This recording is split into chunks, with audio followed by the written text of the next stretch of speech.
Hi, I'm Brittany with Liberty Beats. Just a little small political commentary and news channel that, something fun. I like to go through stuff and I like to analyze. Although lately there's been an awful lot to analyze and some of it hasn't been all that much fun. I mean, everyone, welcome. If you're here watching, you're catching my first video ever. So I'm not really sure what I'm doing, but let's see if we can make this good. Look, I've just got to say something, and I really need to say it out loud because this FBI raid in Georgia yesterday of the election hub, it wasn't just weird. It seems to be very dangerous. What could come out of this could be very interesting. What I want to talk about, I can't definitely say I see anything that's leading to that, but I also can't say there isn't anything that isn't leading to that either. Um, it's a plausible scenario, hopefully not probable, but it is plausible. And yeah, I am talking about a real possibility here. I really am.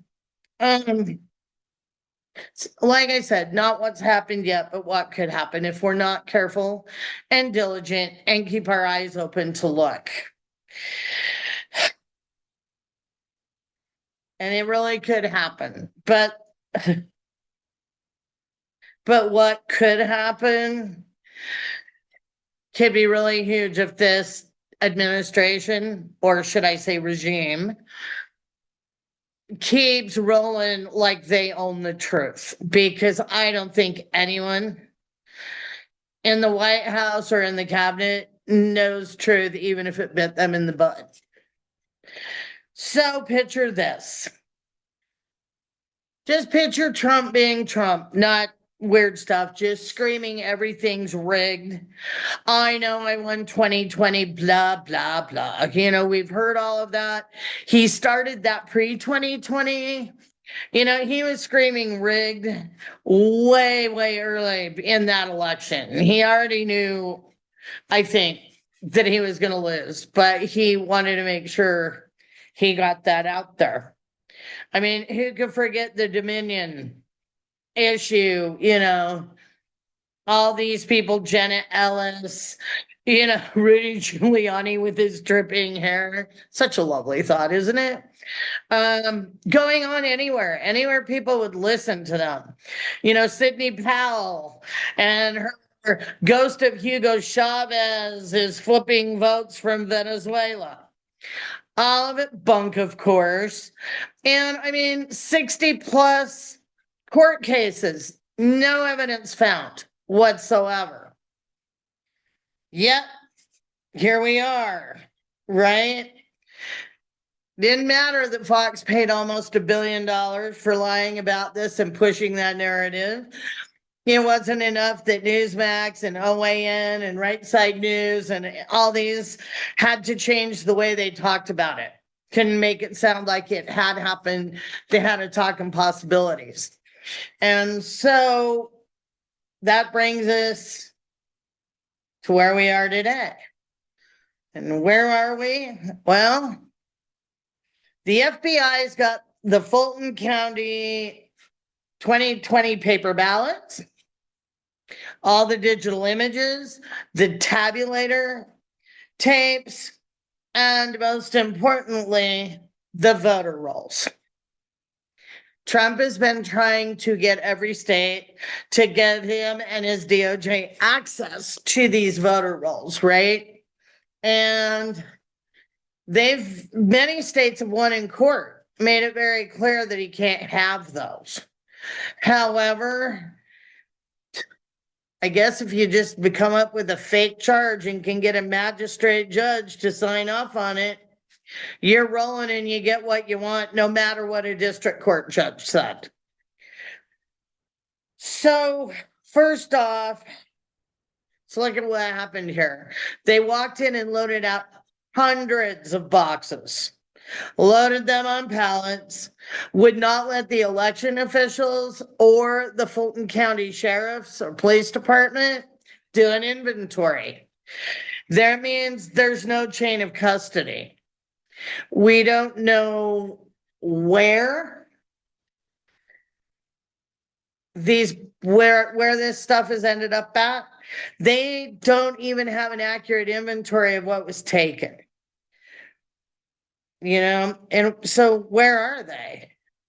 We've already heard the officials come out from Fulton County, from the Elections Bureau, and just say that they can't guarantee the safety of those ballots or the integrity of those materials because no one will tell them where it went. And that's a problem. It leads to the next question. So who's got it? Where is it? DOJ have it? FBI have it? Did they give it to Elon Musk? How about Palantir? Or maybe Big Balls from Doge? I mean, that's the biggest problem here. We honestly don't know where any of this stuff is at. It's just not where it's just not where it should be. And that's kind of a problem. And that's truly the scariest part. They have the raw data. And with raw data, you can manipulate it, plant stuff in it, cherry pick stuff from it. They find one little thing, they find anything at all. And yeah, they're going to run with it to high heaven. The voter rolls mean, however, that they could target minority neighborhoods for, challenging ballots, set up roadblocks, intimidate those communities, so they don't want to vote or they're too scared to vote. I mean, we don't know. I mean, like I said, this is hypothetical. I'm not saying any of this could come true, but this is all a probable possibility. So, and with Trump, look at what he's been doing the last week. I mean, here on TV last week, he's gone from saying that Obama or Hillary or these people like Adam Shifty Schiff, that these people should be in jail. He is now saying that they're going to be. He is saying, like, think about Obama. He's saying that he is going to get indicted for treason. Just flat out. And it's really no joke. If you think about it, it's not a joke. Not at all. Because could they trump up fake information? Yeah, I'm sure somebody could.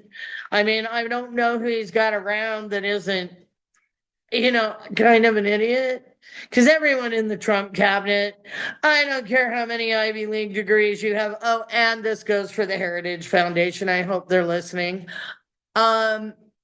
It goes for the whole lot. An Ivy League school doesn't make you smart at all.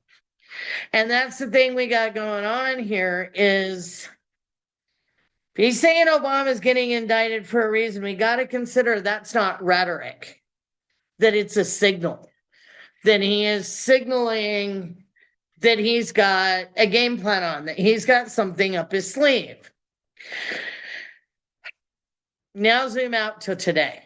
Look at where we are and zoom out and let's go back a little bit. They just snatched Maduro and his wife by invading Venezuela illegally, without the backing of the UN, pissing off the international community. But here we are. And drug charges, they said, sure, maybe. But after the release of the Honduran former president on drug trafficking charges being, a ton more that could evidence that tied him right back to the cocaine. We don't have any of that on Maduro. In fact, they had to amend the indictment because they were using a fake cartel when they went to the first court appearance in New York. So that's a problem. So now Maduro is sitting in a Brooklyn jail in federal holding, and I'm sure it's not very pleasant. So what if? It's a big if. But what if someone with power that can do things whispers, "Hey, Nicholas, you want out? Do you? You want out, or would you like to live here? Want to go back and run your country again? Number 2 and 3 are still in charge. I didn't do a regime change. I didn't depose a tyrannical autocratic government. They're still there holding down the fort and they want you back. So would you like to go?" And all he's got to do is stand up there and say that yes, they helped rig the 2020 elections. This is how they did it. This is who they contacted. This is who, I mean, yes, it is totally out there, but we'll get to that in a minute. Bear with me. But that's it, right? So foreign interference, that's an issue. Trump gets what he wants. He can now prove that everything he has been saying, like since first 6 years now, maybe a little longer, did you think? It's true. We know it's not true. The evidence would never bear it out. And all these people would never get convicted in court because there would be no paper trail. There would be no receipts to make any of this happen. Just saying. But for Maduro, he's out. He's got his country back. Trump's got what he wants. Maduro gets to terrorize his people again, like Trump terrorizes all of us, and, makes us feel horribly awful for who knows how much longer. And he's got his confession that he can get up and wave a pout. I've got this right here. Receipts, receipts, receipts. Then what? We start to see Jamie Raskin, Adam Schiff, Liz Cheney, maybe Biden, Hunter Biden, Barack Obama, maybe Michelle. Who else do they really dislike? Thomas Massey, Marjorie Taylor Greene. I mean, think of the possibilities. They are endless when you consider the craven, depraved desires of the people we're talking about. Never confuse them with patriots. Patriots don't turn a military on their political enemies and on cities that don't vote for them. Patriots work to unite and to make lives better for everyday citizens, but Trump's done none of that. Not for anybody. It's always about him. But anyway, off the track.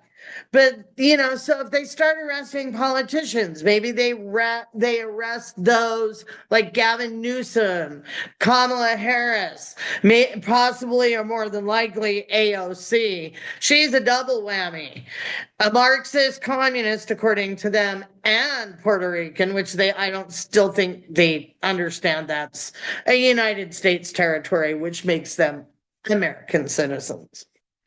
But what can we say? So, but what about the scarier part? This so-called evidence that they pull from those voter rolls that they stole?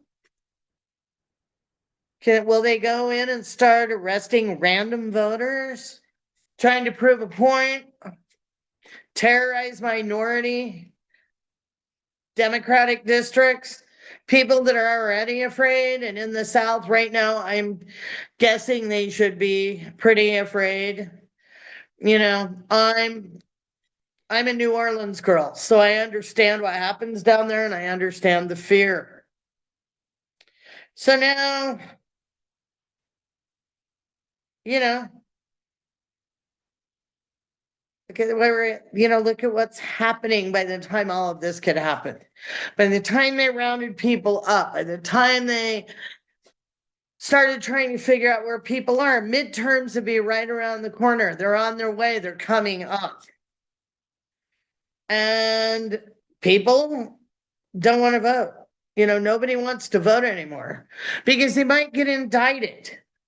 They could end up as part of this president's diabolical schemes. And that's really, really problematic. Or it could get worse. He can make it look like the whole entire system is a setup. All of it. Is this a master plan? Nah, it's Trump. It's Trump and his overeducated goon squad that advises him.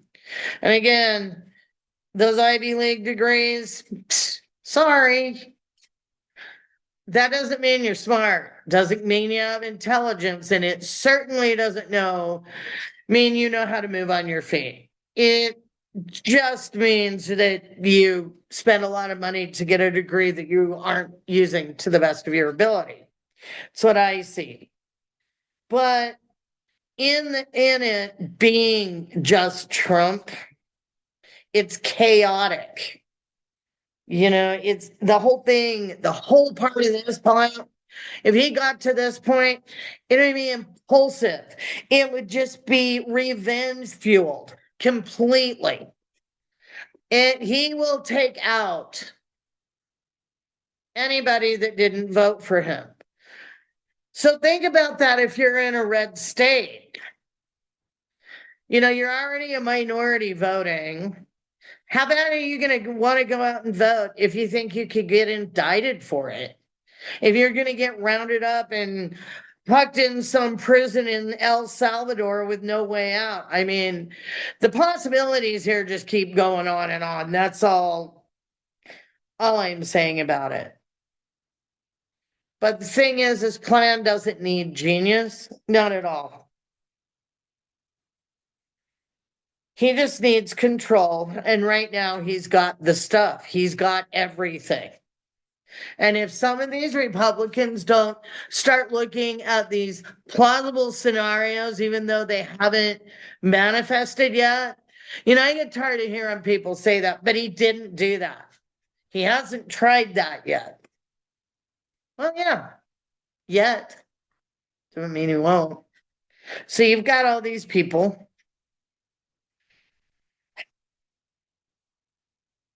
that he's convincing, right? That this stuff is real.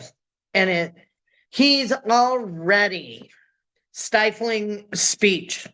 The First Amendment is seriously under attack.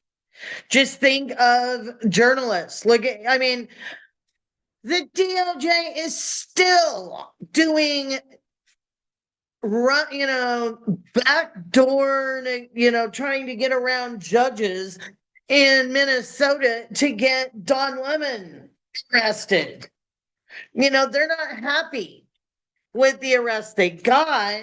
They want Don Lemon. Why?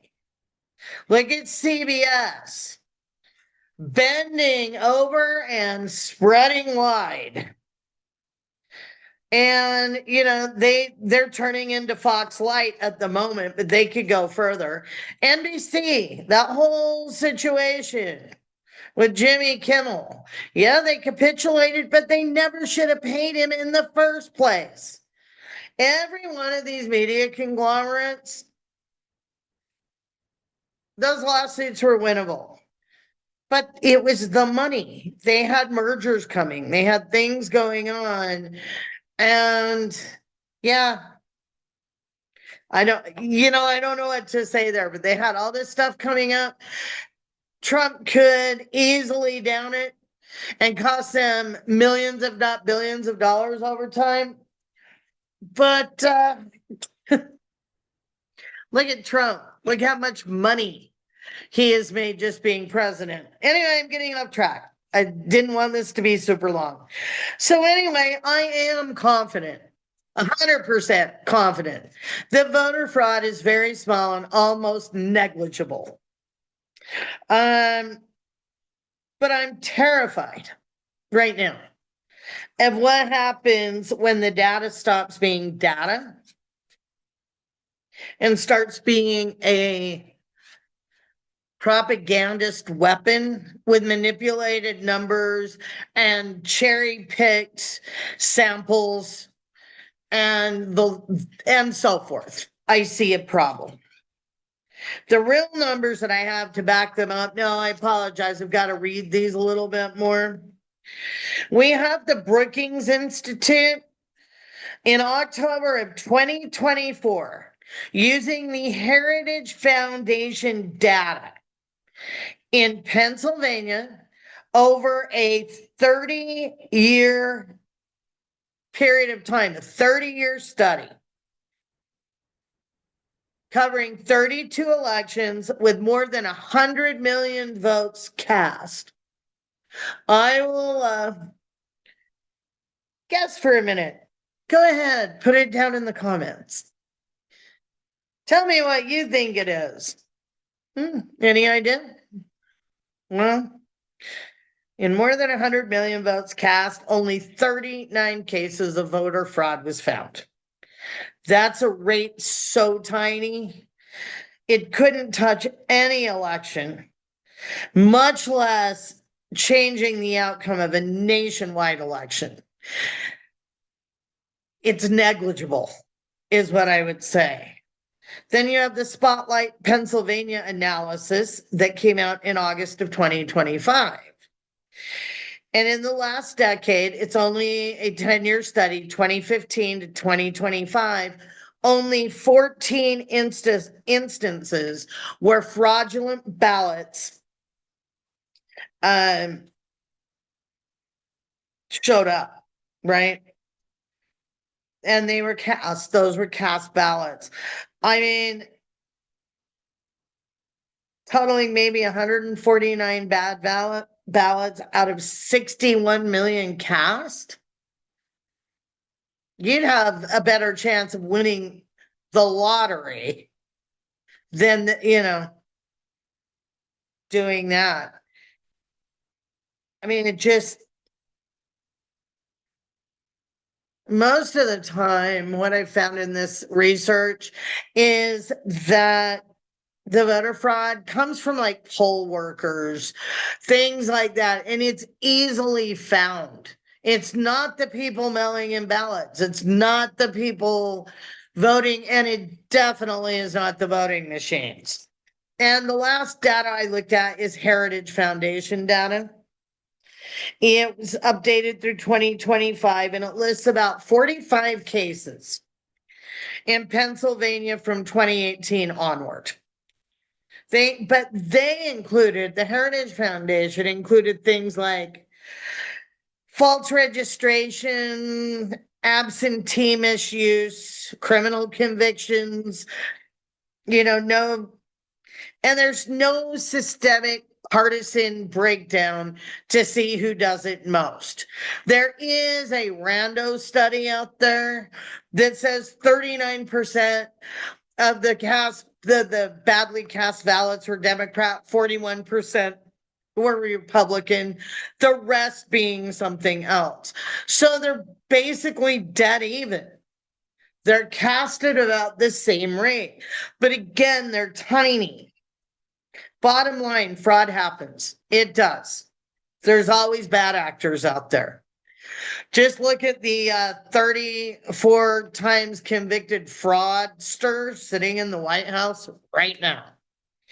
And the thing is, the raid, it's not about finding the problem. It's about creating one. At least that's what it appears to me. Like I said, the scenario, it's hypothetical at the moment. It's plausible, but there's no action on it.